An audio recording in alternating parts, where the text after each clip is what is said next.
보험이 보험료 미납으로 실효된 상태에서 부활을 다시 했지만 나중에 그 보험 사고에 관한 그 사망보험금 청구권에서 지급 거절이 일어난 사례입니다. 그래서 이분 같은 경우에는 최초 보험 가입 하시고 나서 보험료를 잘 내시다가 이게 뭐 여러 사정에 의해서 이 보험료가 빠져나가지 않아서 실효에 관한 그 내용 통지가 됐는데, 그거를 그 이제 최고 기간 내에 보험료를 다시 내고 낸다면은 이게 정상적인, 그러니까 뭐 실효나 이런 상태 없이 그냥 정상적인 계약인데, 그거를 실효된 상태에서 나중에 다시 이제 부활을 하게 된다면은 이게 최초 가입 시점에서 해야 되는 그런 알릴 의무, 고지 의무라든지 이런 것들을 좀 적용을 받게 됩니다.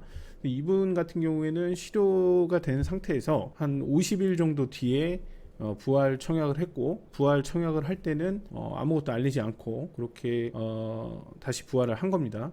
근데 이런 부활 계약이 뭐 기존의 판매 예를 들어서 지금 현재는 판매되지 않는 보험에서 실효가 일어나는 경우에도 부활 청약이 가능하기 때문에 뭐 그런 측면에서는 장점이라고 볼 수 있지만, 이게 부활 시점에서 청약을 할때 우리가 새롭게 보험을 가입하는 것처럼 뭐 고지 의무도 다시 해야 되고, 그 다음에 뭐 보험에 따라 다르지만 뭐 90일 동안 암은 뭐 진단받으면 안 준다, 이런 면책 규정이나, 그 다음에 뭐 1년이나 2년 이내에 보험금을 감액한다, 뭐 이런 감액 규정 같은 것들이 부활 시점에 다시 적용이 되기 때문에 이런 부활 자체가 무조건 장점만 있는 게 아니고 단점이 있습니다. 특히나 뭐 병원 자체를 전혀 가지 않고 부활 시점에서 5년 동안 병원 자체를 아예 한 번도 안 가서 뭐 깨끗한 사람이라고 하면은 문제가 없을 수도 있지만, 우리가 이제 고지 의무 이행은 뭐 되게 중요한 것만 알리는 게 아니라 뭐 사소한 뭐 입원이나 수술도 알려야 되고, 그 다음에 뭐 지속적으로 병원을 다닌 사실, 뭐 추가 검사나 재검사, 그 다음 뭐 최근 3개월 이내에는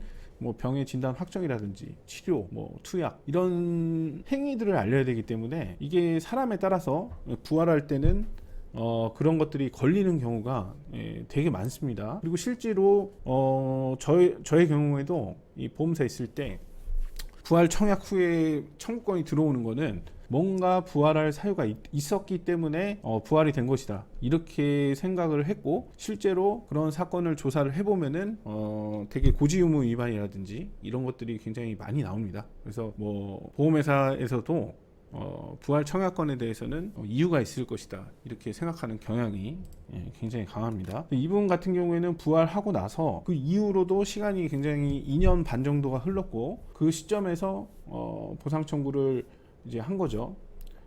폐렴으로 인해서 사망을 했는데 10일 전부터 객혈 증상이 있어서 입원했고, 호흡기 감염증의 악화로 인해서 중환자실에 갔으나 폐렴이 조절되지 않아서 사망했다, 이런 내용이 있습니다. 근데 여기 보면은 이 간접 사인에 간질성 폐질환이 있었고, 요 부분도 사망에 이제 영향을 준 것으로 이 대학병원에서는 판단을 한 것이죠. 근데 이제 이분 같은 경우에는 부활 시점에서 그 이전 고지를 해야 되는 그 기간, 그 기간에서 이런 폐질환에 대해서 지속적으로 병원에 간 사실이 있었는데, 그런 부분을 이제 알리지 않은 겁니다. 그래서 이 보험사는 어쨌든 그런 부분에 알릴 의무 미이행으로 요거를 이제 보상 처리를 이제 하지 않은 거죠. 사망했기 때문에 뭐 해직권 행사에 대해서는 뭐 크게 뭐 문제가 없다 하더라도 보험 가입 이전에 그런 알릴 의무 위반으로 인한 뭐 인과관계 성립으로 인해서 면책을 주장을 한 겁니다.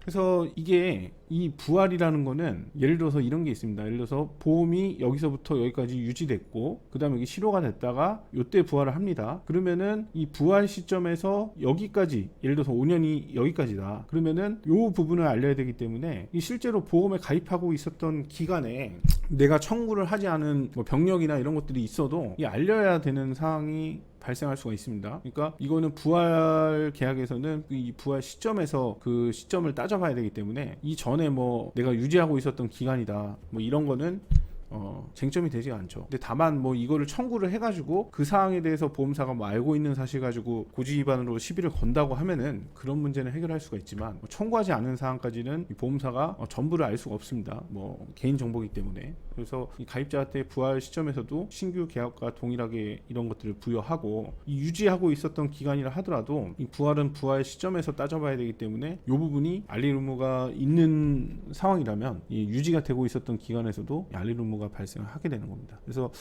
보험료 미납으로 인한 이 실효는 보험사에서 그 보험료가 안 들어오면은 뭐 최고 통지를 한다든지, 요즘에는 뭐 문자, 카카오톡, 전화, 뭐 예전에는 이제 우편으로 주로 했지만 그런 식으로 이제 안내를 하게 되는데, 이게 다 보험사가 다 챙겨야 되는 게 아니고 이 계약자 측에서는 또 보험료를 잘 납부를 해야 될 그 의무가 있는 겁니다. 그러다 보니까 이거 왜 안 알려줬냐 이렇게 해서 보험사 다 탓만 한다고 해가지고 이런 분쟁이 해결이 되지가 않습니다. 그래서 이 가입자분들도 이 보험료가 잘 빠져나가고 있는지 이런 것들은 잘 챙겨야 되는데, 사실 그게 좀 어렵긴 합니다. 뭐 저 같은 경우에도 과거에 한번 실효가 된 적이 있었죠. 이런 부분에 대해서 잘 아는 사람도 잘 챙기지 못했으니까. 근데 그런 부분이 있고, 또 최고를 받았다고 하면은 그 기간 내에 보험료를 납부하면 괜찮은데, 그 기간을 넘어가면은 이제 실효가 되고, 이거를 다시 실효 이후에는 부활을 해야 되는 부분이 생기다 보니까, 그 최고 기간 안에 이 보험료를 납부하면은 문제가 없지만 나중에 이제 하게 되는 경우에는 이런 식의 분쟁이 발생을 할 수가 있는 겁니다. 그리고 부활 시점에서